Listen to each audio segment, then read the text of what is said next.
Good morning. Thank you. The camera people told me I'm not allowed to stand on the stage because I'm too tall, so I'm going to post up right here. Good morning. My name is Bill Salmon. I am with The Hill. I'm so delighted that you've joined us here on this glorious October morning in our nation's capital. It's also very nice to see so much pink as I look out across the room as we continue to spotlight Breast Cancer Awareness Month. I think the award for best pink outfit in that department goes to Congresswoman Debbie Dingell, our friend. Where is Debbie? There she is. Okay. Look, the people in this room know better than anybody else that over the last 4 decades, there's been really remarkable progress in the fight against breast cancer. And yet, sadly, this disease continues to take a devastating toll on women. Now, the good news is early detection not only saves lives, but it actually reduces the cost of treatment, right? The bad news is that still too many women run up against financial barriers that prevent them from getting the kind of access to the care that they actually need. So, on that topic, we're going to talk about something called the ABCD Act. Now, what is the ABCD Act other than a very clever acronym? It stands for the Access to Breast Cancer Diagnosis Act, ABCD. And basically, the idea is to eliminate financial hardship of follow-up care. Now, the bill was introduced earlier this year, but unfortunately, it's sort of still stuck at the procedural starting line.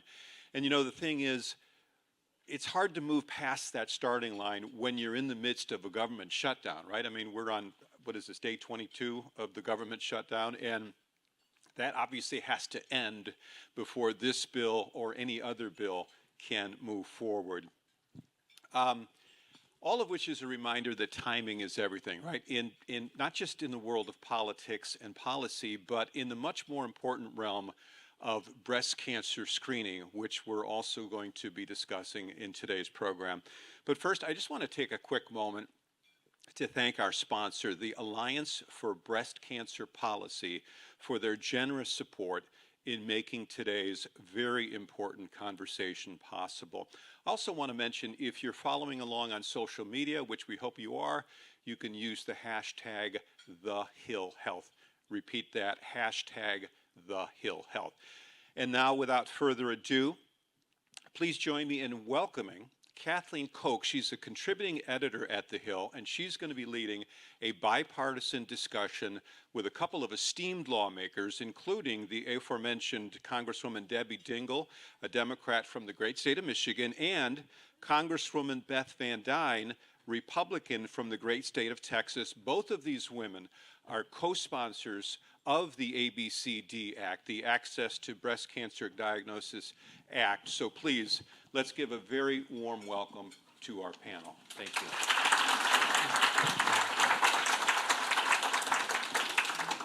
Thank you, Bill, and good morning, everyone. Thank you for joining us. You know, the numbers are really staggering, right? That 300,000 women, more than 300,000 this year, will hear those words that we all fear, right? It's breast cancer. One of my best friends got the news less than 2 weeks ago. So she's, trying to figure it all out right now. So that's why we're here to talk about screening. Screening using every appropriate method, right? Because, as Bill said, early screening generally does equal survivability. So Congresswomen, thank you for being here with us this morning, and thank you for your ongoing work on this. I know Congresswoman Dingell, you reintroduced this measure earlier this year, and Congresswoman Van Duyne, you are a co-sponsor. And I know for you that this is personal. Tell us why. You know, we come into Congress for all different reasons, and definitely healthcare had a lot to do with why I ran. But ironically, I just got elected, so I got elected in 2020, so November 2020. Crazy whirlwind in January, right? January, February, crazy. We're up in DC a lot. We had to hire a brand new staff. We had to get, our office all set up. And I found a lump. And I was home for, 4 days? You're home for a very short period of time.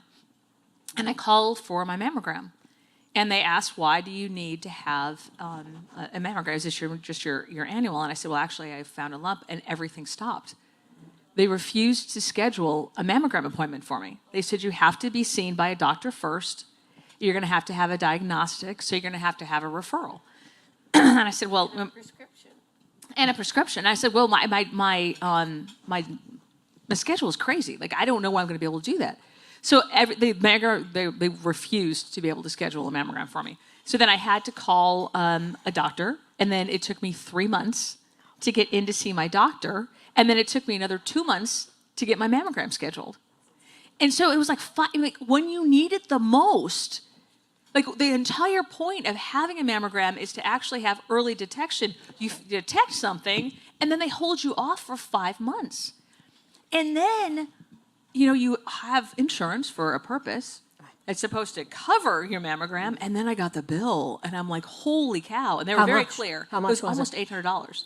Wow. And they were very clear, like when you walk in, they won't even let you see that unless you sign the piece of paper that says you acknowledge the fact that insurance is going to cover this, is not going to cover this, and you are responsible. Are you sure you still want to come in? Are you sure you still want the diagnostic? And I thought, this is so absolutely against any kind of common sense. And so that I get into office, I'm in my office, it's like in March or April, and folks from Susan G. Komen come into my office, and they're like, we want to talk to you about a bill. I'm like, no way. This literally just happened. This just happened. And I would not have thought that was real unless Isn't I'd that crazy? gone through it. Because it seems just so counterintuitive. If you want people to have early detection, especially if you find something, get them in as soon as possible. And cover it.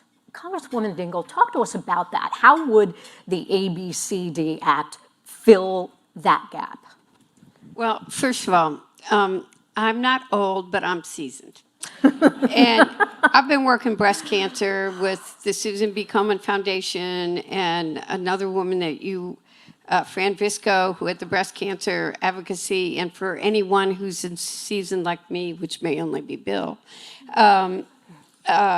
you will know about breast cancer at the very beginning. And people didn't say the word breast. I worked for General Motors for 30 years. My insurance plan, when I started working with Nancy Brinker and the Komen Foundation, didn't even cover mammograms. When I tried to get appointments, it was a year for a mammogram at the University of Michigan. And then when you get there, this did happen. It took me a year to get that appointment. And when I got there, I didn't have the prescription, so they wouldn't give it to me. So, but we've been working on it really hard and trying to address the bureaucracy of it. What happened to Beth should never, never, ever have happened. So, what we're trying to do in this bill is to ensure that insurance covers. So, and there's more complications to all of this too. One, insurance covers the mammogram, but if you need follow-up, if you need a sonogram or you need another kind of test, MRI sometimes, right? an MRI, it should be covered. That insurance should be required to cover it. It's part of the diagnostic. But we also have a problem that people who've been diagnosed with positive things aren't being covered either. So we're trying to address that in legislation that we are putting forward, because there's so many different factors here. We have to educate women. You need to you need an annual mammogram. We have to educate women. Ask for the prescription. I've tried to get this fixed, and it just doesn't. But medical systems need to make it easier when you're making the mammogram appointment, that this is what you're going to need when you go, so that you've called a doctor's office, or they can call, so you don't go and get your mammogram appointment, which can take 3 months to get, and you get there and you can't get it. That's bullshit. So we're trying to address that as well. But breast cancer, I want to say to you, we've done a lot of work. We've raised awareness. We've gotten research done. I'm really proud of it. Last night I went to a News Bash, I went to the first one when it was first done, and it was local media that all helped raise the stories and do the education. But early detection of breast cancer, if you detect breast cancer and it's only in the breast, your chances of survival are 99%. That's how far the numbers come, which is why early detection matters. And we need to get the tests that give you the answer and to be able to do it quickly. So I want to take over your case if that ever happens again. I am the world's expert at yelling at hospitals, doctors, Awesome. institutions, and radiology. That's what we all need, right? And I want to tell everybody, don't take the answer. Fight back. Right. So this would require, all right, we can applaud. That's a, She's not. so this would require the insurance companies to then, every insurance company in the country to cover those supplemental, those diagnostic mammograms and screenings. So, I mean, would that be then a federal mandate, a government mandate? Because I know for Republicans, you're not a real fan of increased government spending or federal mandates. Well, if you're looking at increased government spending, waiting and purposely waiting to diagnose cancer, it's much better to catch it early on, because if the diagnosis gets caught, the treatment is a lot cheaper. It is a lot less stressful and safer for patients. At the end of the day, you are saving a lot of money by catching it early, as well as saving lives. You know,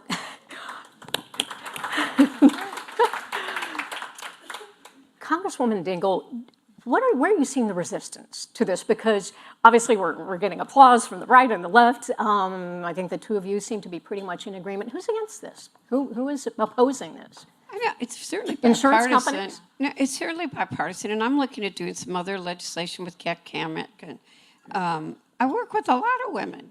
Beth's now going to be my new best friend working on some of this too. But we work on stuff. Right. It's the system. I guess, what would you, I have a lot of health bills sitting at committee that need to move. And too much of this year, quite frankly, has been tied up first in, we use different adjectives for it, but the big blank bill. And now the shutdown. We're not doing work on bills that should be getting done. But this is the, what is it, fifth time that this has been introduced, right? And it was introduced the first several times when we had a woman speaker. So what's up with that? So John Dingell taught me. I don't know if many of you have heard of him. He was a very good legislator. Would say, when someone said to him, "You passed the Clean Air Act so fast," and he said, "You son of a bitch! It took 10 years to get it to where it needed to be."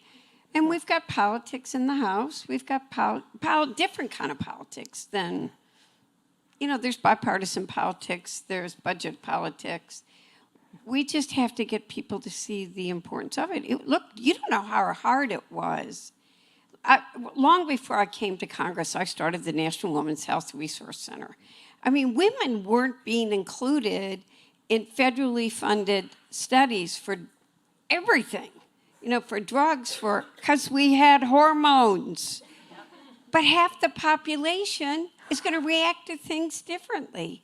So change comes slow. We made noise, and we got a very deliberate, Bernadine Healy, Republican, led the NIH, started the National Women's Health.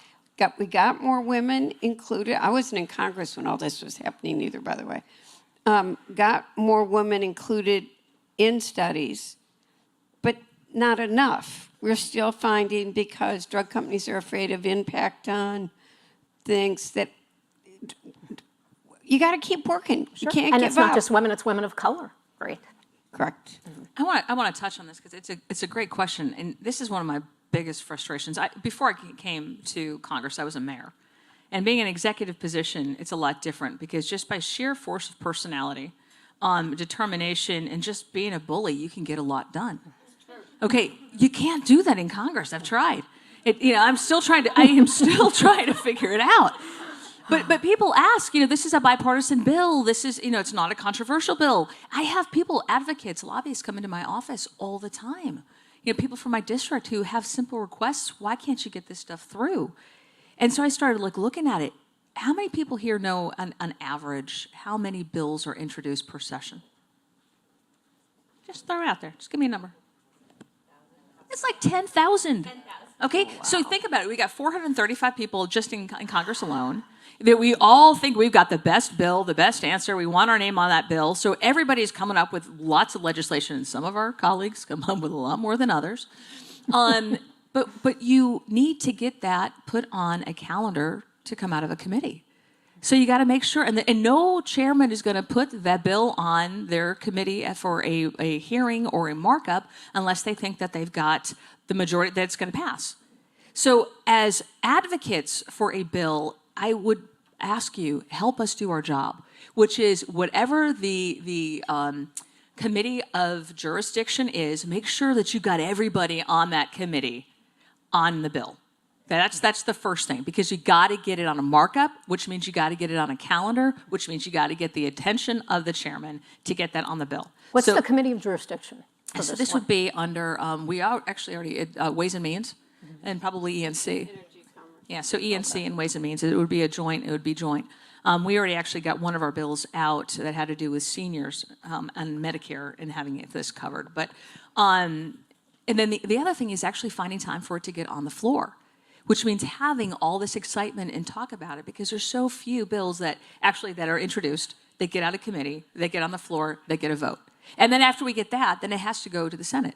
And the same thing starts all over again. So you haven't even really had a chance to start like lobbying your colleagues for this? Well, I mean, Or no? right now I've got like 7 bills that we've introduced in like the last month alone. I mean, you lobby, but there is a lot that's going on, which is why it is so essential all the advocacy groups that are in this room mean so much.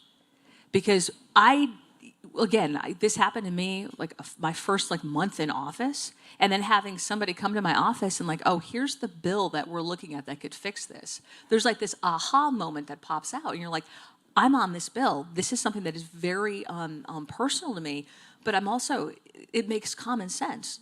You know, you talk about costs, you talk about quality of life, you talk about life in general. This could fix that. And so, but it seems like whenever we come to Congress, depending on the number of weeks that we're in session per month, you've got 4 days. Which has been 0 this month. But you're typically in session from, on Monday through Thursday or Tuesday to Friday. On fly-in and fly-out days, you don't have committee hearings. So you're talking 2 days a week when you're actually in session to have these conversations. And then I'll tell you, I'm on Ways and Means. We had 7 bills that were marked up last month, and it took 9 hours just for those 7 bills to be marked up. Because every single member can introduce an amendment, and then every person on the committee has 5 minutes for every single amendment. It takes a long time. So this is, when she says it's the system that's set up to move slowly, she's absolutely right. But the best thing that I found to be able to get legislation moved is having this core advocacy group that knows exactly strategically the members to go after, get their support on it, get the chairman, get it out of committee, have a loud enough voice that it gets on the floor. So Congresswoman Dingell, are you optimistic? Is there a chance this So year? I'm sitting here getting an idea with Beth Okay. that if we go and get our women colleagues and we go and meet with the chair and ranking of your committee and my committee, but we get all the women from all of our committees, tell them we got to move this. I wish we had been in, because then we could have said, let's get it done for Breast Cancer Awareness Month. But we'll find another breast cancer date, give them a time deadline, and then get it on the floor to celebrate that date and have something pass the floor that would be. I mean, and that's fine. It may or may not Like work. I think there's lots of bills that I would advocate for, but I know a lot of brothers, a lot of husbands, a lot of fathers. This is not just a female issue. No, it's not. This is not just a woman's issue. And I know my son, my dad. My dad's an OBGYN, and he was the first call that I made. And I'm like, hey, can you write me the prescription so I can go ahead and get my mammogram done? And he tried, and they wouldn't let him because we were related. So. Something else, just as an aside, men get breast cancer too. And actually, it's right now the largest killer of African American men in cancer. I was at something at home, and I've been sworn that I may never. This is something that we need to. There is a real stigma if a man has breast cancer. They don't want people to know it. They don't want. I have been sworn to forever. I may never mention who has it, so I won't. But then this other it was an elected official in Michigan was hosting a breast cancer event, and I brought up that men get it too, and he said, "Debbie, don't ever say that again. We don't want to talk about men." That's it. We got to get rid of that stigma. We had it 30 years ago. Men need to get rid of the stigma too, because it can kill if it's not treated. Early detection saves lives. So, Congresswoman Dingell, what I was wondering, we're here talking about cancer. You're also chair of the House Cancer Caucus. Do you have other priorities when it comes to advancing cancer care you want to touch on today? I care very much. Lisa McGovern's here, who is organizes all the spouses for Prevent Cancer, and we've worked on a lot of different issues, and there are things. It's the education process, wouldn't you say, Lisa? For so many different. There's a Prevent Cancer organization, a Prevent Cancer Caucus, and we've all been hit by cancer in so many ways.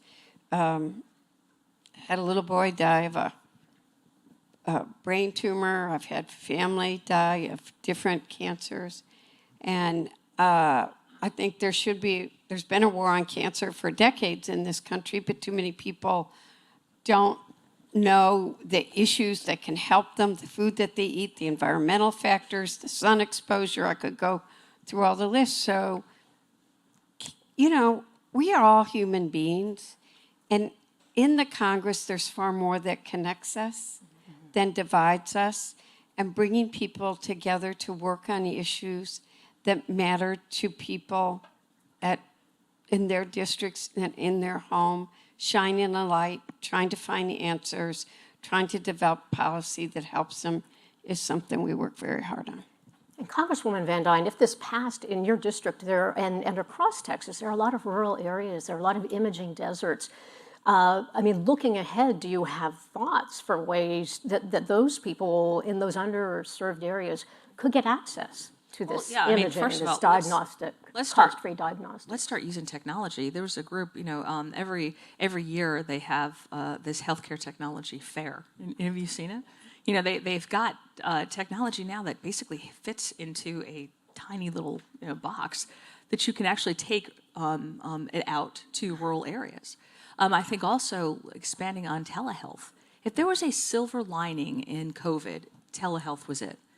And I can't tell you just from, I was a single mom of two young kids and working full time and trying to figure out times to be able to go to the doctor. Sometimes I just wanted to be able to make a phone call. But, once you have the image, trying to get back in, it's the follow-up so often that's so important and is missed because people just can't schedule it. So having more opportunities for telehealth and then having that covered under insurance as well. I think those are all avenues to be able to explore that would definitely help in the rural healthcare. So I must admit, I forgot to look at the schedule. When are we due to wrap up, guys? Give me my time. 3 minutes. 3 minutes, thank you. I didn't know where my timer was. Let's talk also about an additional measure that you have been working on, the Patient Access to Higher Quality Healthcare Act. Yes. That's important to you. So does that factor into this discussion? Well, absolutely.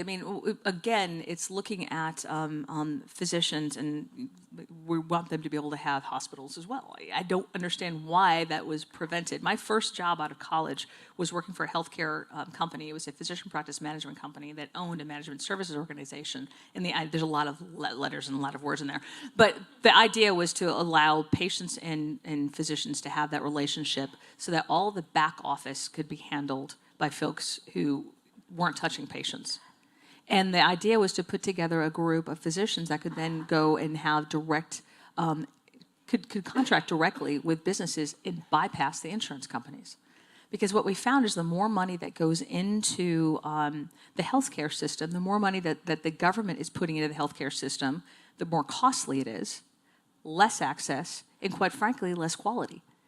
We're seeing the same thing in education too, by the way. The more you pump into it, basically what we're doing is writing a blank check to the insurance companies. And having health care insurance is not the same thing as having health care.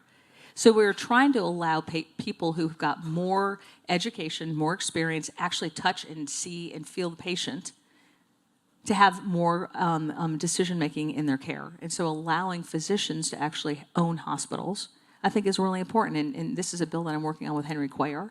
Again, it's a bipartisan bill, a common sense bill. And hopefully we'll be able to see a lot more of these healthcare bills that are common sense, that will actually fix the problem than just kind of talk about it and throw more money into a system. Like, we're throwing more money into a program that we know doesn't work is not fixing it. It's extending, it's that Band-Aid, and it's throwing good money after bad. So to fix these problems, we have to have action. To have action, you have to be in session. So are either of you optimistic? We're at day 22 of the federal shutdown. What are your thoughts? Any compromise in the works? We have had such a nice bipartisan conversation right now. You don't look. I am in DC because I've got a ton of meetings. This morning was particularly important to me. I wanted to make sure that I came, shared my story, and got to hear what the audience had to say. I was not bedazzled like you are. I mean, good Lord. I'm looking at you. Look fantastic, by the way, this morning. This is the best. I don't have pink. This is the closest I could get. But look, we have a lot of work to do. I would love to get the government open. I don't like being held hostage like this. I think there is a lot of legislation that we do have to pass. House has done its job. We're waiting right now for the Senate, to be able to pass a funding bill. I think it's ridiculous that we're not supporting and trying to figure out ways to be able to pay staff that's working. I was part of the Trump administration, the first Trump administration. I worked for Dr. Ben Carson, and I lived through the longest shutdown in our nation's history for 35 days. I was an essential worker. I was actually the only person in the office, and it's not fun, especially those folks who are working paycheck to paycheck. So. We passed, we passed a funding mechanism out of the House, but I am really looking forward to working on these bills and getting them on the floor. Congresswoman Dingell. I like the bipartisan discussion we've had of how we are working. Look, people are hurting. Yesterday, my TSA workers in Detroit, the morale difference in a week, and we've started to figure out ways to get them food. And I've been meeting with government workers all week, quite frankly, and people are hurting and scared and don't have money for gas. A mother told me yesterday at the airport she had to choose between gasoline in her car and milk for her child. So these are real life things. But I will say, I hope we can come to agreement. The healthcare exchange opens on November 1. We are seeing horrifically high increases. A 60-year-old couple in my district that make a combined $82,000 have a premium increase of $11,250, 164% if we don't extend this credit. I'm somebody, we will have good discussions about all this. We get where we are. I believe if you're sick in this country, you should be able to go to the doctor when you need to go to the doctor. Get the tests and the treatment you need, and to be able to afford your medicine. And I am going to work towards that every single day for whoever you are. Okay, I just want to add real fast on that. When we talk about the money that's coming into the system and the premiums that are going up, the people who are increasing the premium are the insurance companies. And the insurance companies have experienced 230% increase in profits. 230% increase in profits as those families that you're talking about have seen their premiums increase by 86%. And by the way, these same insurance companies that are experiencing 230% profits are also denying a third of all claims. If we want to make sure that people have access to health care, that's where we need to start. All right. Congresswoman Van Dyne, Congresswoman Dingell, thank you so much for joining us. Thanks for the great conversation. Really appreciate it. It is now time for the sponsor portion of today's program. On behalf of the Alliance for Breast Cancer Policy, please welcome Katie Mazook, Chief Patient Experience Officer at Novartis US, to talk to Kathleen. Feel like a game show host. Come on down. Yeah, great to be here. Good morning, everybody. So, Katie, such a great discussion, right? Exactly. So, as we just heard, breast cancer screening and treatment, they really do continue to be a challenge in our country for women, for their doctors. You have been a leader in this space for more than a decade. What are your thoughts on the state of breast cancer in the United States today? Yeah, it's a great question, and it's one of the things that I have two big emotions around. One, I'm really incredibly proud of the innovation that we've brought forward in breast cancer treatment. As we shared earlier, right, if your breast cancer is detected early, you have a 99% survival rate. That is amazing. I'm incredibly proud of the innovation that's brought us here. I like to tell my daughters about that, my mothers, my neighbors. That's something that really makes me really proud. But we've also talked about the other side about this, because that takes early detection to get there. So we still know that only 1 in 2 women that are eligible for their annual mammogram get their annual mammogram. And that's a huge barrier in early detection. So it's a very two-sided story here, where we've got incredible innovation, incredible treatments, great survival rates, but access remains low in early detection and screening. And that's why Novartis and Susan G. Komen, we were the initial partners founding the Alliance for Breast Cancer Policy, as we think it's really important to tackle this. And now I was talking this morning, I think we've got over, with Molly, I think we've got over 30 partners in this initiative to move this work forward. So why are these conversations about breast health, breast cancer, why are they so hard for women to have? Yeah, we were deeply curious about this as well. So we created the Breast Health and Experience Index, where we've talked to over 3,000 women, 1,000 of those women with breast cancer, to talk about what are these complex emotions that we have around our breasts and breast health. And as Congresswoman Dingell said, there has been a lot of stigma, but actually a lot of stigma and shame and silence still exist with women today. So out of these 3,000 women, 50% said society's sexualization of breasts prevents them from talking openly about breast health. Over 50% said they feel ashamed having conversations about their breasts and breast health. And while 80% of women said they feel educated and informed about breast health, that's not really translating into action today. So again, the bigger picture question is not just about awareness and education, it's how do we bring action to life related to breast health? So are those feelings, is that what's behind that figure you mentioned earlier, that only 1 in 2 get their screening? That's definitely part of it. The other part that was also talked about by Congresswoman Van Duyn and Congresswoman Dingell is around the financial side of this as well. So while there are access to mammograms, only 1 in 2 women are showing up to get their annual mammogram, but additional diagnostics and testing is required by 1 in 10 women. Dense breasts require MRIs, additional scans, ultrasounds. And what we found is that for those additional diagnostics, patients with commercial insurance, 70% of those patients face out-of-pocket costs. And out of those 1 in 10 women that have to go get the additional tests, the majority are not showing up for their additional tests. They already So it's all about the money. It's all about the money, and it's about the complex emotions as well that are even preventing women from getting their annual mammogram. So there's a bunch of different things in play, but let me give you another point about the money, is that we know, we said this earlier, if you detect earlier, you've got better outcomes, but it also saves the healthcare system.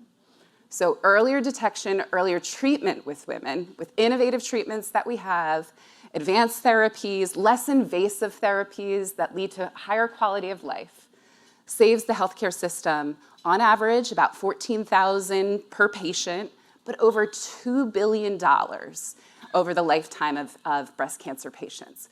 So again, a common sense issue leads to better outcomes, but also saves the US healthcare system money. So you're chief patient experience officer Yes. at Novartis. So you work with patients on their treatment journey. Yeah. So we're talking about breast cancer, what are the hurdles that patient population faces? Yeah, we've talked about several of them. We think very strongly that while access to innovative therapies is critically important, we're very proud as an innovative medicines company about continuing to innovate with better treatments, better efficacy, less side effects. The journey begins before you're ready for treatment. So we know patients are facing barriers, whether it's stigma, awareness, access, and we feel very strongly about the ABCD Act as an important move forward that goes across as far as giving patients better access to detection and advanced detection based on their annual mammogram. And then I also have the privilege and the responsibility as patients are prescribed their therapies to help them seamlessly start on their therapies, navigating their insurance, providing financial support, pharmacy logistics, adherence questions, any support. So the journey is long, but we believe it's our responsibility to look end to end across this because it's not okay to have innovative therapies and 99% survival rate, but not also be able to get to early detection. So Novartis makes drugs for early and metastatic breast cancer. But you're here this morning really emphasizing the importance of screening. So why is a drug maker so invested in screening, in early detection? Yeah. We believe it's our responsibility to look at health holistically. Again, it doesn't matter if you've got life-saving treatments. If patients can't get diagnosed, what does that matter at the end of the day if we're continuing to work from an innovation perspective? So we see our job, we have two responsibilities. We've got to look really broadly in the healthcare ecosystem. We're deeply invested and focused on women's health and breast cancer, and it's our responsibility to take a look at this broader ecosystem and hear about the journeys that our amazing advocacy partners and real women with real experiences have to say, how do we break down these barriers to make sure that early detection and screening are the standard for everybody, not just a privilege for few. So that's our first part of our responsibility. Mm-hmm. The second part is around continuing to innovate in this space. We believe strongly in research, innovation, continuing to say that the therapies of today, let's look for the therapies of tomorrow, that we have incredible progress, but there's still more to be done. So we view our responsibility as twofold, and we're very excited to be part of the Alliance for Breast Cancer Policy and moving these important issues forward. Kind of one thing I picked up from the lawmakers, I think you all did, as well as we need to draw attention to this issue. So do we all need to get more creative? I mean, Novartis kind of went out on a limb, shall we say, during the Super Bowl, the infamous ad. How did that work, and do we need more of that? Yeah, I think that's absolutely part of the solution. So if you haven't seen the Super Bowl ad, go and watch it. You gotta check it out. It's an amazing ad, but it was based on a really important insight. And the insight was that breasts have so much attention, but are so ignored in society.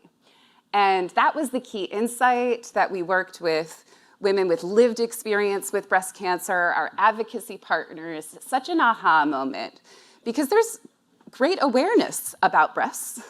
They get a lot of attention. Great attention. That's not necessarily the fundamental issue. But I think it was very surprising for people to hear about only 1 in 2 women get their annual mammograms that are eligible, get their screening. And what we believe, again, awareness is not the only item, but it was an important spark of a conversation.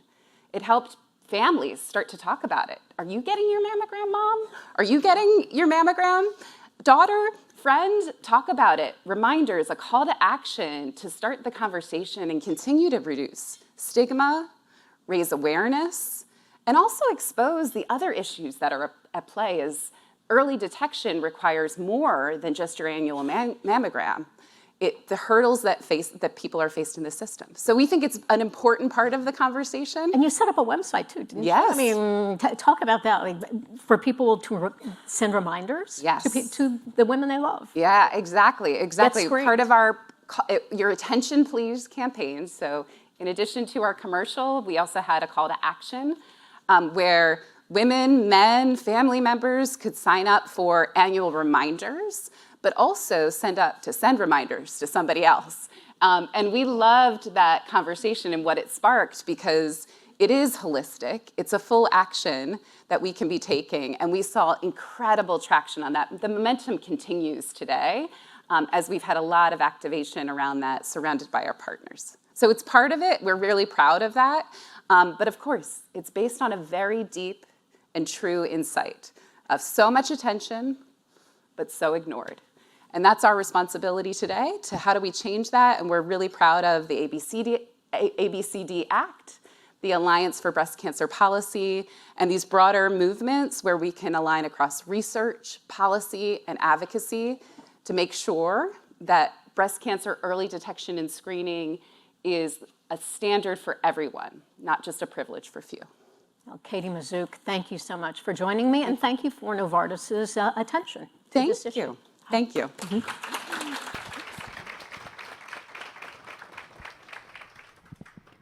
Thanks again to Alliance for Breast Cancer Policy for their support of today's program. Now joining Kathleen on stage, please welcome our panel of experts to talk about breast cancer screening and policy. Ricky Fairley, co-founder and CEO of Touch, the Black Breast Cancer Alliance, Molly Guthrie, Vice President of Policy and Advocacy at Susan G. Komen, Joanne Pushkin, Executive Director at Dense Breast Info Incorporated, and Dr. Christine Edmonds, Associate Professor of Radiology at the University of Pennsylvania Health System. Welcome. Welcome, welcome, ladies. Thank you. So I want everyone to know what you guys are working on and know a little bit about you. So I was wondering if we can go down the line and have each one of you share what you consider as a major gap when it comes to breast cancer screening in the United States and how your organization is tackling it. So Ricky, would you start us off? Of course I had to be first. Thank you. So happy to be here. You know, black breast cancer is actually a different disease. We now have science that validates that a black breast cancer cell looks different from a white one. And we're tackling that from all aspects. We also know that black women under the age of 35 get breast cancer at twice the rate of white women and die at 3 times the rate. So a 40-age screening age is too late for us. So we're really trying to understand, you know, how to look at it differently. We also know that black women have about 8% have health insurance, but 45% are underinsured. So when it comes to that diagnostic screening after a not so great mammogram, it's $2,000 to get an MRI, and I walk away from that. We're also getting screened later, and I think that the Congresswoman talked about her experience about waiting 3 months to get a mammogram. That's very, very typical, especially if you're under 40. It's really hard for them to get a mammogram. So we're really trying to talk about what's different. We also know we had talked about stigma about breast cancer. The Ad Council did a study a few years ago, and we found that 92% of black women are aware of breast cancer. Everybody knows about it.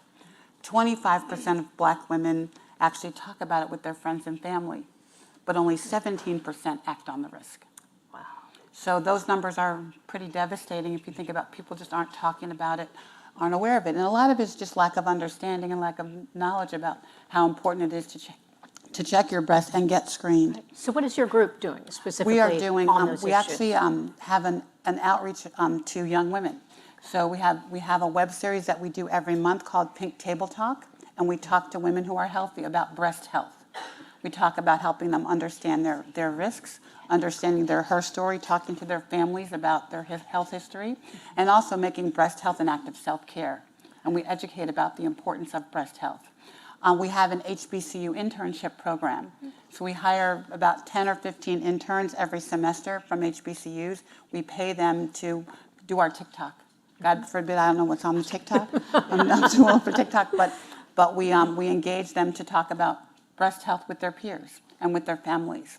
So it's really important to hit them at a young age to understand what they're up against, what their risks are, and that breast health should be an act of self-care. Very smart. Yeah, especially addressing young women because that's the group where we're seeing the rate of breast cancer go up the Yes. most quickly. We also have a nurse navigation program where we have 24/7 navigators. Our navigators are all black women. They're all breast cancer survivors, so they can talk the talk because they've walked the walk. So we have them counsel families, counsel patients, counsel people, and we really try to engage them, hopefully before the patients need them. People Molly, need them. you're with Susan G. Komen. I mean, I know you're doing so much, but what is the gap you're trying to fill when it comes to screening? So at Susan G. Komen, more broadly, one thing that makes us unique is that we really go after these issues with a 360-degree approach. So I wear the policy and advocacy hat, and so we, obviously focus on legislative and regulatory change, but more broadly, we know it's important to invest in research. And so, we invest in research at Susan G. Komen. We also, similar to Ricky, provide immediate care and assistance to patients going through this experience, whether that be someone calling our helpline to just figure out what to do, or maybe they need financial assistance to be able to cover the cost of their screening. And then again, all of that is really underpinned by education and our policy work. In the policy space, we have an ever-growing portfolio of issues that we're having to address, unfortunately, that our community is facing. But looking specifically at screening, really the whole reason we're here today, right? We know that all people should have access and equitable access to affordable and high-quality screening, healthcare more broadly, for sure, but specifically on screening.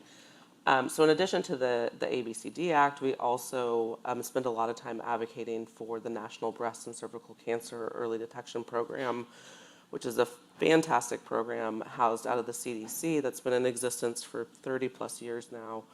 And to Ricky's point, we know that there was a large uninsured population, underinsured population, and unfortunately that population is likely to expand and grow. And so this program provides, from the beginning all the way to, screening, diagnostics, biopsies. If you're diagnosed, then you can be navigated into treatment. And so working really across the spectrum, regardless of your insurance type or if you're uninsured, to really get us to a place where there is equity and that people can get the screening they need, when they need it, where they need it, and not have to face administrative and financial barriers to that. Now, Joanne, I know your focus is dense breasts. That's it. So what are you doing? So 40% of women have dense breasts.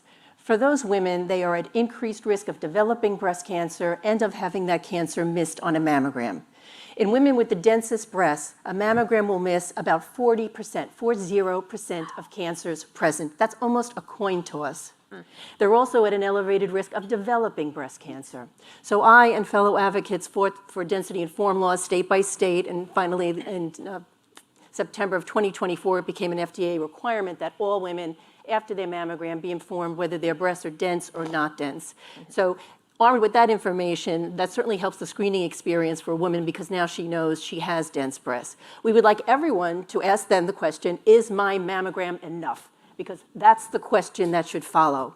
And if the answer is, oh, dear, you need more screening, that screening should be covered. Because for women with dense breasts, if 40% of cancers at least are missed, that's incomplete screening. It's incomplete screening. Mammograms are not as effective for all women. So for women with dense breasts, it's a compromise tool. And to complete that screening cycle, they need more screening, and they should be able to afford it. And so we're supporting the ABCD Act and the Find It Early Act. Now that it's federal requirement that women be told they have dense breasts, what the complement to that now, of course, is insurance that they get the screening they are now told they probably need. So Christine, you are the doctor on the panel. So tell us about what you are tackling in this area. Sure. So I am faculty breast radiologist, and I'm thinking, hearing everyone else mentioning what they're talking to, I don't even know where to begin. There are so many different aspects that we are working on, but I'm going to highlight, for the sake of brevity, two key ones. One, time to diagnosis. That is key. As we heard from our Congress members and people on this panel already, it makes a huge difference. So whether we are decreasing time to diagnosis and subsequently time to treatment by getting women in through screening or diagnostic imaging, i.e. they feel a lump, they have a symptom like that, then they need subsequent imaging, then they need a biopsy. So as you can imagine, time accumulates at each of those steps. We have good data that with those increases, what we might think is a relatively small increase in time. So up to 60 days to start your treatment, if that's frequently surgery up front. That's not very long. So if from presentation to surgery, you go beyond 60 days, not very long, when you take into account all the other things that have to happen, the biopsy, extra appointments, et cetera, you are already having increased mortality when you hit that 60-day mark. Beyond that, additional 30-day intervals, same thing. So time is of the essence, both for screening and diagnostic. So we're focusing on that. Within that, as you can imagine, we have tremendous disparities. My colleague here mentioned some of them. We have racial, ethnic, socioeconomic disparities. We have to work to address those. Second key area, we need better biomarkers to figure out who needs what screening and when. Can you explain to our audience Absolutely. what a biomarker is? Yep, so it's sort of a big collective term. It is some sort of marker of biology. And it can be a blood marker. Some of you have probably heard about blood tests that are looking for things like protein or DNA, things that can show if you have cancer now, but can also show if you might get cancer or at heightened risk of cancer in the future. As a radiologist, I'm also interested in imaging biomarkers. Density is the example that most of us are familiar with. So not only does having increased density elevate your risk of developing breast cancer, it of course makes the mammogram less sensitive, which Joanne just mentioned to us. So imaging biomarkers, density, and ones that go beyond, things that look at enhancement of the fibroglandular tissue in the breast. So looking at the biomarkers so that we can figure out who needs regular screening, who needs supplemental or high-risk screening, i.e. things like MRI. Not just who needs it, but when do they need it, right? All of these resources are limited, cost, access, etc. So not only are you at risk, but when are you at high risk in your life? Is it this 5 years or is it 20 years down the road? So that we can better deliver the care to the people who need it while making the care more equitable, right? Some of the biomarkers, for example, density that we use right now, aren't particularly equitable. That biomarker is more helpful in white women, for example, than it is in black women. So putting that all together, we are doing research at my own institution to develop those biomarkers, test them, and simultaneously to make the care that we do have, screening, diagnostic care, et cetera, more accessible to our communities, targeting specific communities in and around Philadelphia that are underserved currently, our Black communities, our Latina, Hispanic communities, through specific pilot interventions with the ultimate goal of getting the time to diagnosis down. I have to follow up on that. So why is breast density not a good biomarker for women of color? That's a great question. And I wouldn't say it's not good. We certainly don't want to ignore it. It's not as good for white women. Part of that... For black women? Excuse me, for black women, thank you. Part of the reason that it is not as good for predicting risk in black women is that it is at least tied to BMI and body size. So when we talk about breast density, the way that we currently evaluate it as the radiologist is usually just a quick Gestalt qualitative assessment. And it's a ratio of the fibroglandular tissue. That's actually the breast tissue, the cells where the cancer develops and then spreads. It's a ratio of that tissue, the fibroglandular tissue, to the fatty tissue. And so when we use a ratio like that, you can imagine if body habitus is larger, the body overall has more fat, then that proportion of dense tissue is going to look qualitatively lower compared to the fatty tissue in the breast.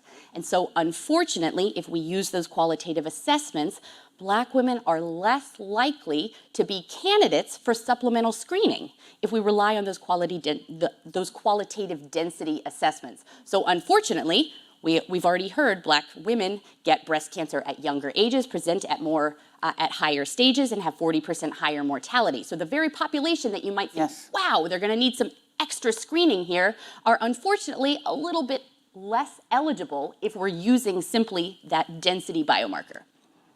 Well, Ricky, I'd like to go to you. I'm sure you have a lot to chime in on with that because as you touched on earlier, I mean, breast cancer for black women, it's almost a different disease. It is. Right? It is. And share your experience, if you would, because we do have 2 breast cancer survivors on the panel, you and Joanne. Black women are 3 times more likely to get triple-negative breast cancer. That's what you had. Which is what I had, which is the most aggressive breast cancer. It's the only breast cancer that does not have a drug to prevent recurrence. and it recurs very readily. Mine came back after a year. So I was diagnosed with stage 3A. And actually, I think the number is Black women are 3 times more likely to get stage 3 or 4 breast cancer, which is what I got. I have to ask, so why is there no drug to prevent recurrence for this? We don't have one yet. So you may have heard of taking tamoxifen for 5 or 10 years or whatever. We don't have a drug. It's the only breast cancer that doesn't have it. And it's the breast cancer that doesn't have the other biomarkers that most breast cancers have. I was diagnosed at stage 3A. I had a double mastectomy. Yes, these are fake boobs. I did standard of care chemo. I did 6 rounds of radiation, 6 weeks of radiation. And what year was this? This was in 2011. 2011. So we really had nothing for triple negative back then. Now we have 2 targeted medications. But I was told I had no evidence of disease. After 8 months of treatment, come back in a couple months for a scan. I came back exactly a year to the day of my first diagnosis, almost. And I had 5 spots on my chest wall. My doctor said, okay, we have nothing for you. You know, you need to get your affairs in order. You probably have 2 years to live. I said, I can't really die right now. I have No time for this. I have a daughter at Dartmouth. I have to pay tuition. I got to get my kid through school. She was a sophomore, so I had to figure out what to do. And I went and advocated for myself. I went to Dr. Google. I did all the things. I found a doctor who put me on a clinical trial for another drug where they were testing for triple negative at the time. I did a lot more chemo, and I didn't die. And a month ago, I celebrated 14 years. Woo. All right. So this is my God job. This is my God job. I know God left me here to do this work and talk to Black women. But we also know that Black women are 58% more likely to get de novo breast cancer, meaning it's metastatic from the get-go. And we don't really know why. I mean, our breast cancer is different. We now know the cells look different. So we have a lot to do to understand, how to help Black women, and they really need screening earlier, and we really need diagnostic screening earlier and more readily. So we have to work on that. Well, and one thing I would add, just adding to these 2 points, is specifically looking at the ABCD Act. We refer back to NCCN guidelines. And so those guidelines... NCCN, explain to the audience who might not know. They are a guideline issuing body that follows the science, the research, the data. And so they stratify out by risk. So density is part of it, but there's also, genetic mutations and family history and other components. And so it expands the eligibility, right? It's not limited to say that you have to be 40 or older, or it's only for follow-up, especially for that supplemental imaging. And so that's what we've found through the many years of our work at the state level, to find to be the most expansive for being reflective of what we know about risk, to ensure that people are getting the imaging when they need it, but also the type of imaging and the frequency that they require. We are still losing far too many women and men to this disease, but we know so much more about it now that we can, get people, if we can create equity and access, we can get people the right screening, the right diagnostics to get them to an earlier diagnosis for a lot of the population. But that guideline is still for age 40. And that's too old for Black women. We're getting it younger. Black women under 30 have a 50% higher mortality rate of breast cancer than white women. And so we have to change how we think about screening, and not only the diagnostic screening, but the age is so important. And that's a whole other act that we're trying And that's to... going to have to come from the FDA, right? Yeah. For it to be covered. But just to clarify, the NCCN guidelines aren't limited to only 40. That's true. And there's a whole other governing body that it does that. We won't open that can of worms. I know, but what we encourage is for Black women, and what doctors recommend is for them to get a risk assessment at age 25. Wow. And a risk assessment. Is that covered by insurance? It's usually, it depends. It depends on your insurance. I mean, and most of the time you can go to your gynecologist and get a risk assessment, and they'll refer you to a breast surgeon or something. But it requires insurance. It requires, and probably good insurance to be able to do that. But we know our disease is different because there's a study done by Emory, Lauren McCullough. She's an epidemiologist at Emory, and she did a study a few years ago, and she found that Black women who have equivalent insurance to white women still have a 60% higher mortality rate of breast cancer than white women. Black women who live in a high socioeconomic neighborhood still have a 126% higher mortality rate than the white women in the same neighborhood. So that's why we know the science is different for us, and we need to consider all those things. Yeah. Sounds like we need a lot more research Yes. into that.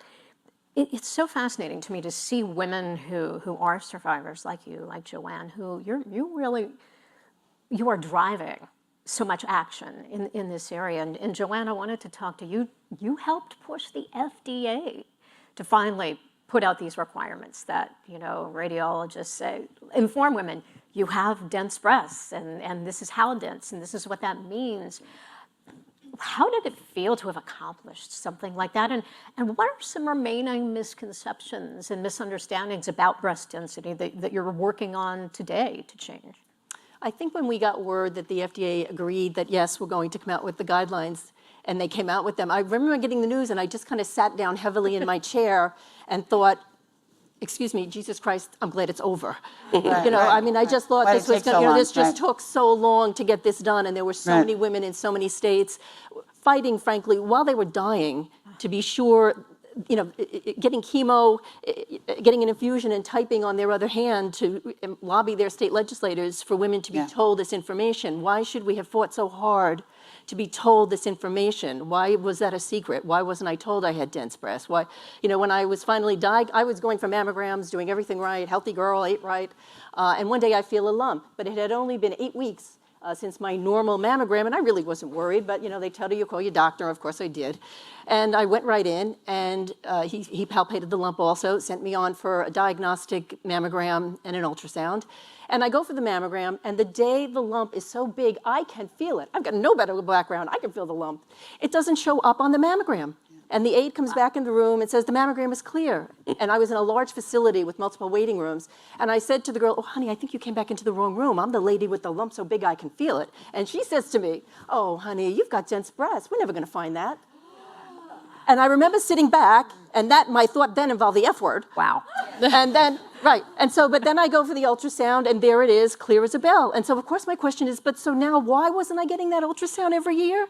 And when I check my medical records, and by the way, by size and stage, the cancer was estimated to have been growing 3 to 5 years in my breast, undetected, Right. every single one of them by mammography. And every one of those 3 to 5 years, I get a letter after my mammogram telling me my mammogram is normal. Women with dense breasts are not aware that getting a letter that says your mammogram is normal is not a reliable indication that cancer isn't present. It's very scary. Right. So when I get the reports then, I was so curious about this dense breast. What is this term that this person is using? I mean, every single one of those years, the report that was sent from my breast imager to my referring doctor mentioned my extremely dense breasts. So my doctor knew I had dense breasts. My radiologist knew I had dense breasts. Who didn't know? Me, the patient. Let's talk again about some misunderstandings or, like, for instance, women who have dense breasts, they change over time. Like, so when you hit menopause, then you might not have dense breasts. I mean, just help us with misconceptions. The younger you are, the more likely it is that your breasts will be dense because it is a function of hormones somewhat. And generally, they get less dense as you get older. My mother is 88 years old with dense breasts. Wow. So it's not that it's a guarantee that it will decrease. Interesting. I believe the number is 60% of black women have dense breasts. So for us, we have dense breasts plus all the other stuff that's going on. So, and we don't even know. We're the ones who aren't getting mammograms, are just really at risk. Christine, I wanted to talk with you a little bit about MRIs, because I understand that you have studied the optimization of breast MRI screening and diagnosis. So what have you found, and how can MRIs be used in the future to detect more disease? Sure. So MRI, for those less familiar with it, that's magnetic resonance imaging. And when we are talking about it for breast cancer, we're talking about with contrast enhancement. So a type of dye that is injected through the vein before the MRI. One nice thing about MRI is there's no radiation. So while most medical imaging or a lot of medical imaging has radiation, we do need to keep in mind it's very, very low dose, generally quite safe. MRI has none, so that's nice. MRI is highly accurate for diagnosing breast cancer. In particular, it has very, very high sensitivity, which means that if there is breast cancer in the breast, even if it's small or early stage, such as ductal carcinoma in situ, that's when the cancer cells are still in the duct, or a very small tumor, i.e. when we want to diagnose it before it has spread to the lymph nodes or beyond, MRI has a high sensitivity for that. Now, we all know no tests are perfect, right? So what are the downsides of MRI? I've just told you it finds cancers really well. Well, it's expensive. It's very expensive. Currently, there are many issues with insurance coverage of MRI. So even if your insurance company says they cover MRI, there is frequently cost sharing, meaning a high out-of-pocket cost for the patient. And that can be the case for screening. So what I mean by screening is somebody who has no signs or symptoms of breast cancer. So why would they be getting an MRI? Well, currently, that would be because they are at higher risk than the average person. So generally, higher than 20% lifetime risk. Lots of ways to calculate that, lots of online mathematical models to calculate that. Those patients should be getting screened with breast MRI every year. Probably at least a subset of patients who have dense breasts should also be getting screened with breast MRI because, as we've already heard, mammogram is not perfect in anyone, but it is more limited in patients with dense breasts. So how much better is an MRI than a sonogram, which often women with dense that's breasts are such a good sent to question. get? Because I have dense breasts, and they Yep. would tell me, oh, now Yep. you need to go get a sonogram. Yep. So MRI, unfortunately, because it is more expensive and a bit less accessible than ultrasound, is more accurate than ultrasound. Also, part of the problem with ultrasound, so when we think about screening mammography should diagnose, on average, about 5 cancers per 1,000 screened. If we do supplemental ultrasound screening, so an ultrasound of the entirety of both breasts, After the mammogram. correct, that's going to pick up a couple, 2 to 3 extra cancers. You think about that, that's pretty good. But there are some heavy costs to that, which is why it falls a bit lower on the list as far as what's recommended for supplemental screening by some groups, NCCN, as we've already heard about, ACR, American College of Radiology, and the Society of Breast Imaging. What are those costs? Well, it finds a whole lot of things that we cannot tell if they are cancers, resulting in a lot of follow-up and unnecessary biopsies. So what we call false positives. So that's the challenge with ultrasound. So no test is perfect. MRI also, of course, has false positives. It's expensive. So those are the 2 main strategies that we use, at least for supplemental screening. So I'm talking about women with dense breasts who need something extra. If you're at high risk, and that's because of genetics or family history, strong family history in particular, there really isn't a question. MRI is what you want for your high-risk screening, not ultrasound. So that's fairly clear. But no cancer should fall through the gap. Right. It's not acceptable. Well, for Black women in particular, when we talk about the screening gaps, what are you seeing, and how do we close those gaps? Are they greater than ever for women of color? Well, I think it's just knowledge and understanding what cancer, what your family risks are, what your family history is, and access to care, access to screening. Can you afford it? I mean, are doctors less likely to recommend that MRI, that ultrasound? Yes, they are. So you have to advocate. You have to fight for yourself. You have to advocate for it. My daughter, she's 39. When she was 39, so I don't have any genetic mutations, but I have a family history. My mom had breast cancer, and my mom's aunt had breast cancer. She died at age 42. And so my daughter at 39, she had 3 babies. She nursed her baby. She's okay. I'm done with my breasts. And so she wanted to get a mastectomy. So we had to go through all the screening to make that happen. And we had to pull a lot of strings and talk to a lot of people and do a lot of begging to even get her a mammogram at age 38. What did they find? So they found nothing on the mammogram. Then she had a sonogram. They found a suspicion on the sonogram. Then she had an MRI, and they found a suspicion. By that time, she had already scheduled her mastectomy, and so she was able to get it. Probably had she not done that, she would have gotten a biopsy. So we don't think she had cancer. It was probably a low likelihood, but she did have an 81% risk of getting breast cancer. So she had a prophylactic mastectomy at age 39. That's a huge decision. But I think she was educated enough because of the work that we do to be able to do that and make that choice for herself. And everybody should have an opportunity to make a choice if they have a family history, if they have the BRCA gene or genetic mutation, to do that. And it shouldn't be a financial issue. You know, Molly, speaking of financial issues, that's what the ABCD Act is all Yes. about, removing that so that women can get these additional screenings. And I know Susan G. Komen, in addition to working on the national level for the ABCD Act, you've taken the fight to the states. Yes. Talk to us about that and how successful you've been there. Yes. Before I do that, I know in the first conversation, the infamous M word came up of mandate. So I do want to provide just a little bit of clarity there, because right the ahead. vast majority of insurers already cover this screening, right? They are following NCCN guidelines as far as Yes. coverage. The issue, to your point, is that financial component. And so while it's covered, it comes at significant cost to the patient.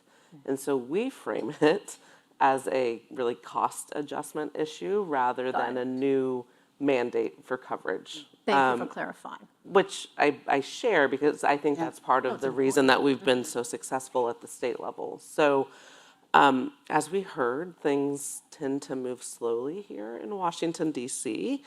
And so when we started hearing from our community, goodness, probably a decade ago now, about confusion post-ACA, right? There was all this promotion that screening is covered, no one's gonna ever have to pay out of pocket, you can get an earlier diagnosis. People were confused why they then were still being told, well, you have to pay $50, a couple $100, $1,000 out of pocket to get this imaging that you need.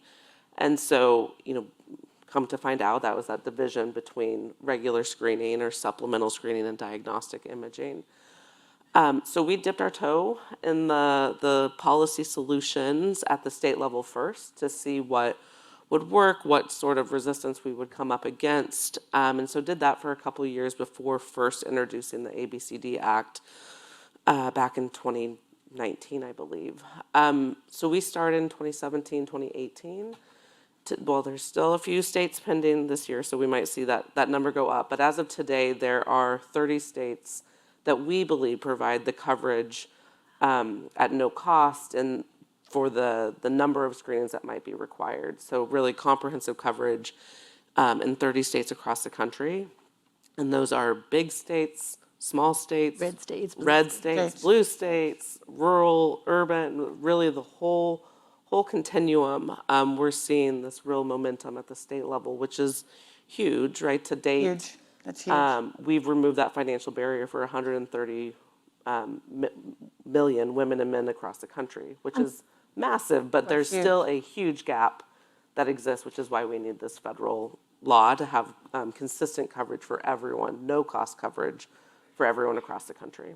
I'm curious what they found in those states, because I know the concern is it would raise costs.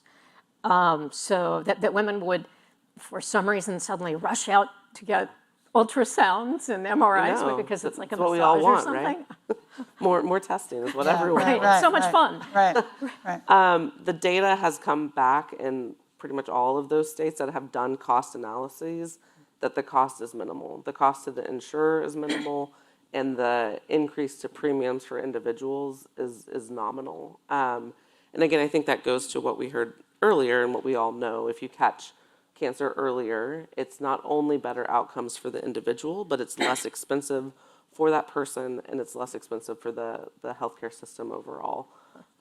So the cost fear hasn't materialized, and interestingly, when we first started these efforts, and Joanne and I have been working in many of those states together, but when we started those efforts, I would say the insurance companies came out in full force, everything against getting these bills passed.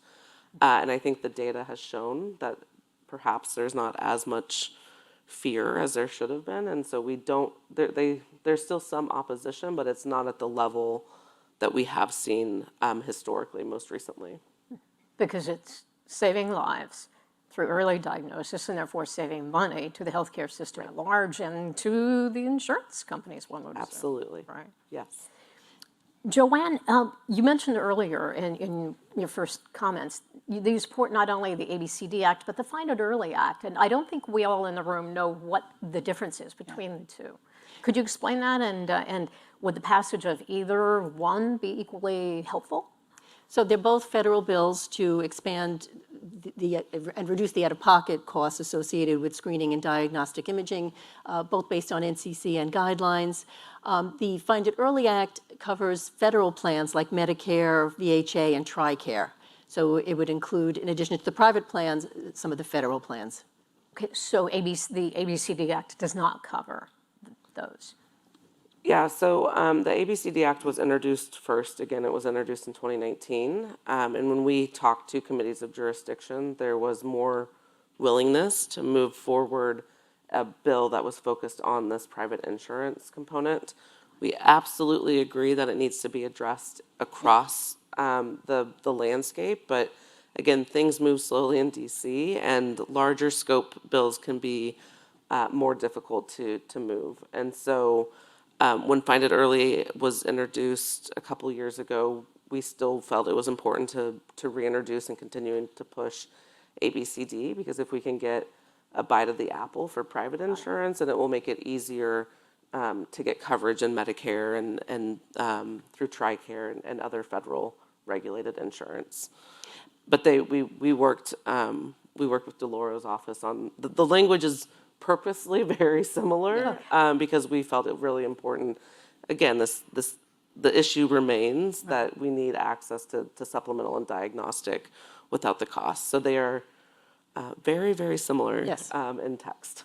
And can I just say this, no matter what passes, and no matter how hard we work, none of these efforts is going to stop these women from getting breast cancer. Right. And so the question is, when are we going to find that breast cancer? Are we going to find it when maybe she has a lumpectomy and she goes back to work the next day? Or when now we're talking about a life-threatening illness and her kids losing their mom and a family losing a family member? When are we going to find it? And so that's the question. And so early stage cancer is easier to treat and saves these families and keeps them intact. And that's the whole purpose. I mean, screening is either important or it's not.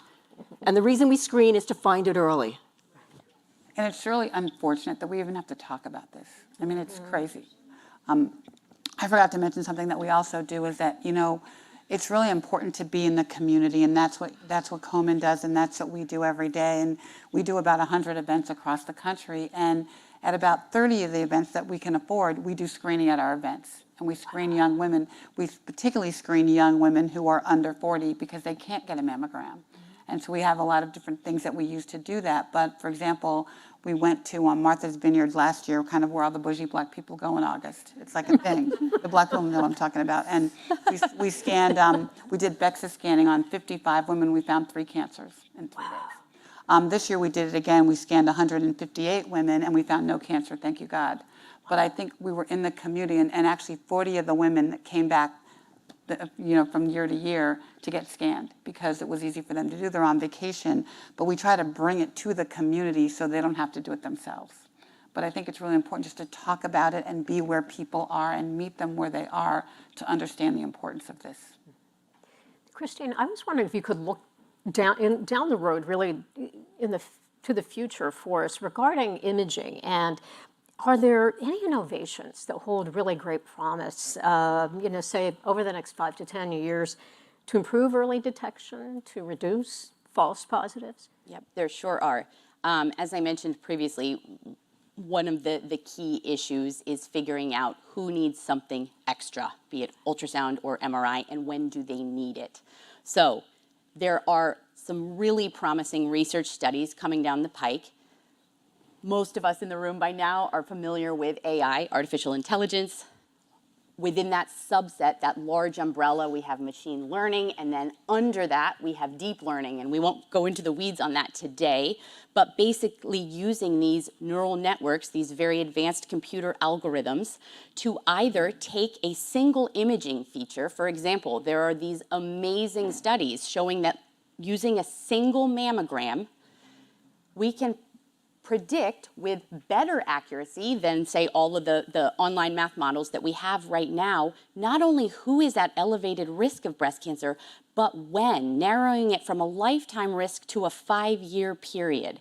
So that's huge. And that's using AI? That's right. That's using AI, just with a mammogram image. Not only that, it is more racially, ethically equitable than the models that we have online now that have always underperformed in certain populations, including Black women, Latino women, partly because they were not developed and tested in those populations. So not only are these better tools, they're equitable tools, there are some also really interesting studies that if we combine that with a few very interesting but easy to get facts, where you live, what neighborhood you are from, right? Your neighborhood deprivation index, your family history, et cetera.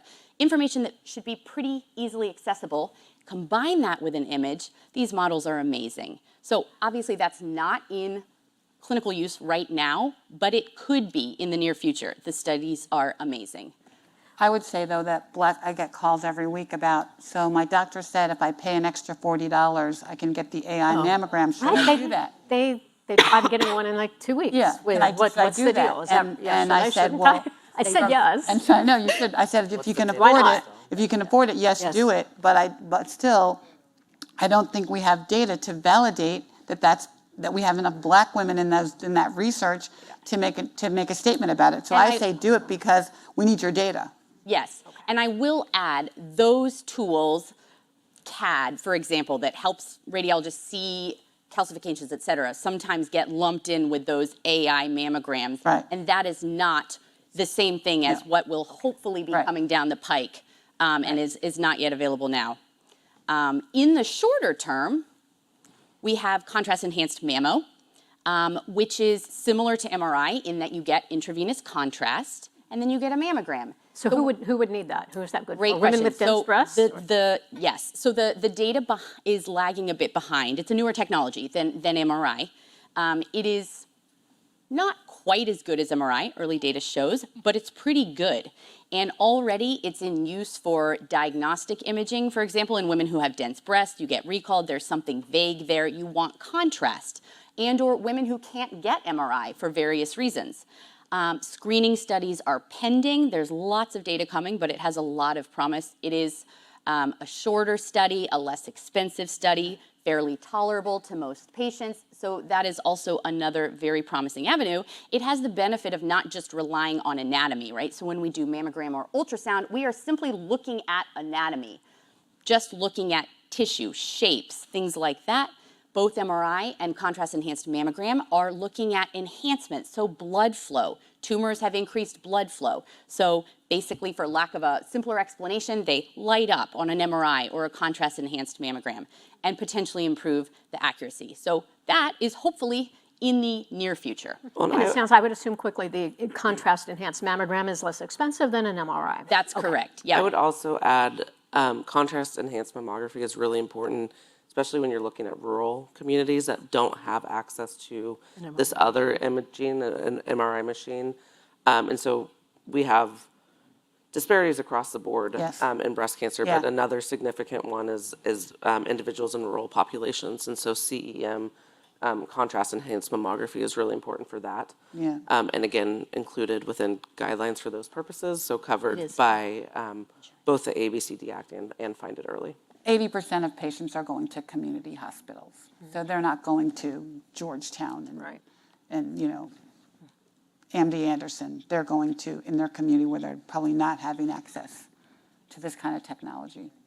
As we wrap, I'd like us to look kind of a little bit, as Christine just did there, look down the road into the future. Is there something on the horizon in breast cancer, detection, treatment, whatever, that you're excited about? Something you want to put on our radar? For me, it's clinical trials because we don't have enough Black women in research across the board, whether it's for diagnosis, treatment, whatever. So any clinical trial is important. We actually launched a clinical trial education campaign 4 years ago, called When We Trial. If you go to whenwetrial.org, and we have a portal where we recruit women to trials, all kinds of trials for breast cancer. Yesterday, we actually hit 30,234 Black women have hit our portal. So that was a pretty big accomplishment for us.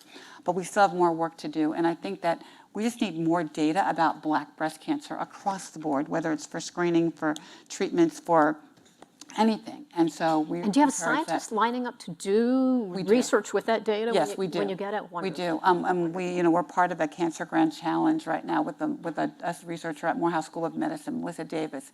So we are studying the disparities between Black and white cancers across the globe. It's a global study. We're in the U.S., the UK, Canada, Nigeria, Ghana, Nigeria, South Africa, Ethiopia, Kenya, and Zambia. And we're trying to understand why our cancers are different. But there's not enough research like that, and we need more. So I would say just science is really important. Molly? So I would echo that, but to layer on, we also know our scientific advisory board has advised us many years ago that when you look at breast cancer mortality, we can reduce the number of breast cancer deaths by 1/3 by just getting people access to the care we have in existence today.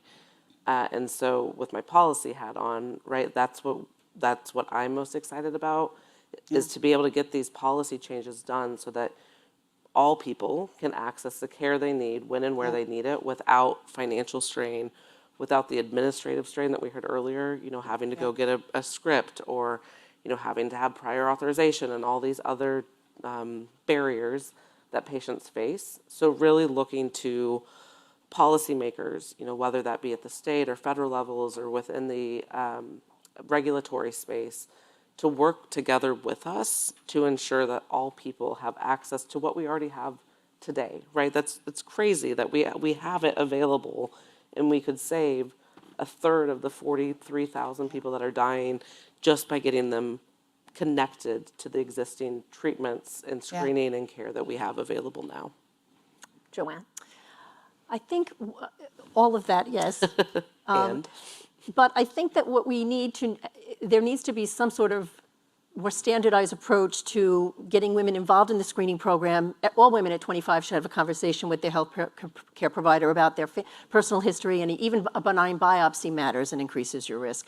Family history, her breast density, to know who should be in that high-risk channel and who should be discussing supplemental screening and what that should be. So that involves an educated patient. It involves her referring provider who understands how to assess risk, how to identify the high-risk patient, what to explain to them and what they should do. And once we get her in that office and she agrees and the doctor agrees that she should have something else, then the insurance should be there to cover that without costing her $1,800 a year for an MRI. And we hear from women every day that write into the website, I was sent on for the MRI, it was $1,800, they tell me I need it every year, I'm a single mom, I can't do that every year. And so what could be crueler than telling someone you're at elevated risk and need this screening and, well, now good luck, It's horrible. Happens every day. Right. And Christine? Again, I'm struggling to pick just one that I'm excited about, but I think locally, what do I mean in my institution and my city and surrounding areas, I'm excited about some really promising strategies that we have rolled out and will continue to study and expand on to deliver the care. It's simple, to deliver the screening efficiently and get them to diagnostic and biopsy quickly, and subsequent treatment, of course. That's the end goal. Strategies like mobile mammography, specifically bringing the care to the patient, screening in their neighborhood, and hopefully eventually diagnostic too. Hospital level care, things like bundled or conditional order sets, where our providers can enter a single order that can allow the patient to go straight through in a single day, screening or at least diagnostic, straight to biopsy, and then connected to our cancer center. So those kinds of local interventions are really exciting. More broadly, I am really excited about the research. I feel like it is at our fingertips to be able to have strategies to better identify who needs screening, what they need, and when they need it. And equitable strategies, because we have made the mistakes in the past where we have done research on a very undiverse population, and we can make sure at this point that we do not repeat those mistakes. So I'm really excited about that as well. Wow.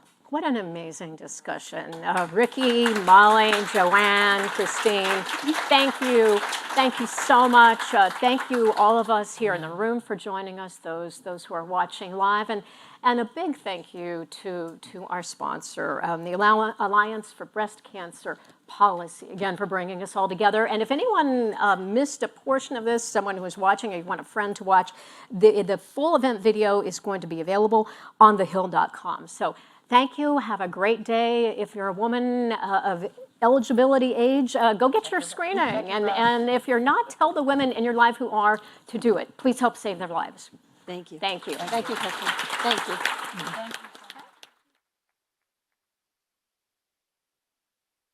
you.